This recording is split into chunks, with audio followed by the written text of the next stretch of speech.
to show y'all my new baby.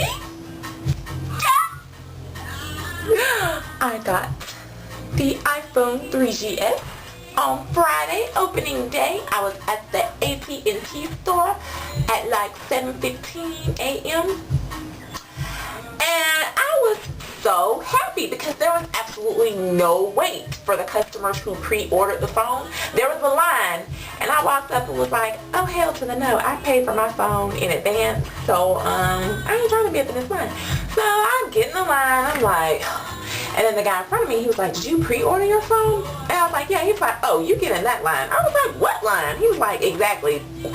There's no wait for you all who pre-ordered the phone. You just step on the other side of the rope. I was like, look it now.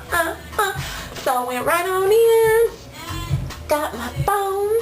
I got it in white because I wanted it to be different because my iPod is black or silver on the back. So there'll be no confusion. I got white.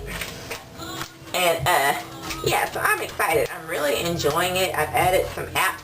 If y'all know of any free or very inexpensive apps, because I downloaded a couple that were 99 cents each. You know, not bad. But yeah, I got like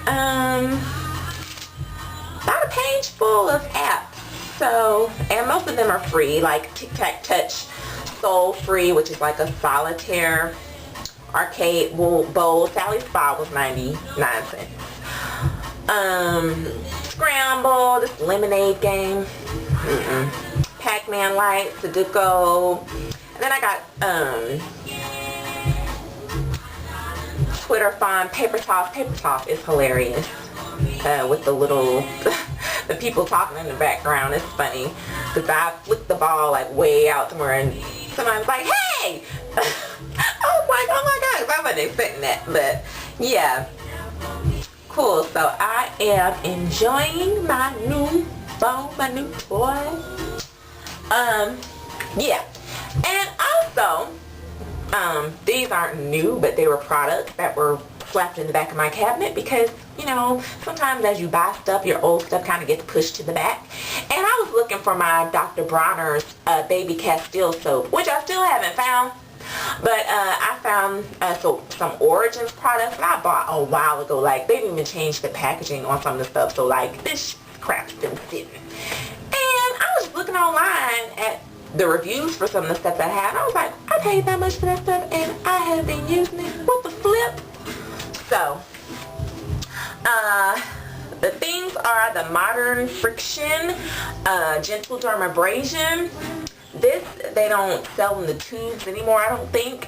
They come in the scoop out containers, and I don't know why they stopped, because I prefer a tube than a container where I have to scoop my hand in there, because, you know, that to me is not as sanitary as squeezing out of a tube. But hey, I'm not one of the creators or makers. I also have the Perfect World White Tea Skin Guardian. This is basically a protectant and you put it on before a moisturizer. I have the Matte Scientist Oil Control Lotion. Remember I was looking for a mattifying moisturizer? Yeah, I already had one. I also had the Checks and Balances Frothy Face Wash and the Out of Trouble 10-minute mask. Says it's to rescue problem skin. This has bentonite clay, salicylic acid, sulfur, and these things are good for blemishes. Yes, so I was like, you know what, I sat there and bought bentonite clay and then bought the Caress clay mask, and you know, this has bentonite in there, but you know, it's still good to have just regular bentonite clay because you can use that for different things, hair and skin. And the Clear Improvement Active Charcoal Mask. This is basically just to help clear out your pores. So yeah, I have all this stuff and I was like, you know what, I'm going to start using it. So I put it on my counter so I can, you know, remember that I have it instead of it being shoved in the back of my cabinet. And I also bought 2 new products from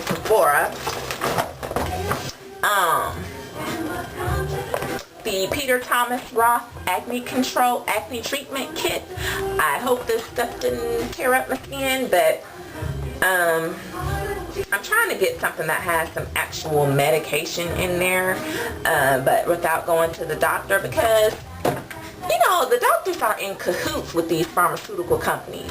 And they sit there and prescribe you all this stuff, then it don't work. Then you go back, and then they prescribe you something else. Then you go spend money on that. And, you know, that kind of stuff, you can't get your money back. You know? So, I'd rather just go somewhere like Sephora where it don't work. I could take the junk back, get my money back. You know, opposed to just dropping, you know, $10, $15, $50 here on prescription stuff. I also bought the RX for brown skin Botanical Brightener by Dr. Susan Taylor. This does not have hydroquinone in it, which is an ingredient that is in a lot of fade creams, and it's linked to cancer. So I mean, what isn't linked to cancer these days? I mean, it's really crazy. But, yeah, this doesn't have hydroquinone in it. So I was like, all right, I'll try it out. Hopefully it doesn't irritate me. But, because I do have some, like, dark spots, like, on my skin. So I'm trying to get rid of those because it's not cute.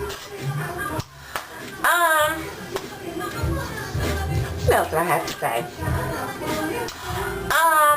I try to refrain from making negative comments to people on YouTube, but I was watching a video and I was just kind of reading some of the comments. And one of the comments was that the commenter, stated that they had biracial curly hair. I'm like, what is biracial hair? I didn't know that ethnicity had a hair type. I know, you know, there's 3A, 3B, 3C, 4A, 4B, CNAP, you know, 2A, whatever. But biracial curly? What is that?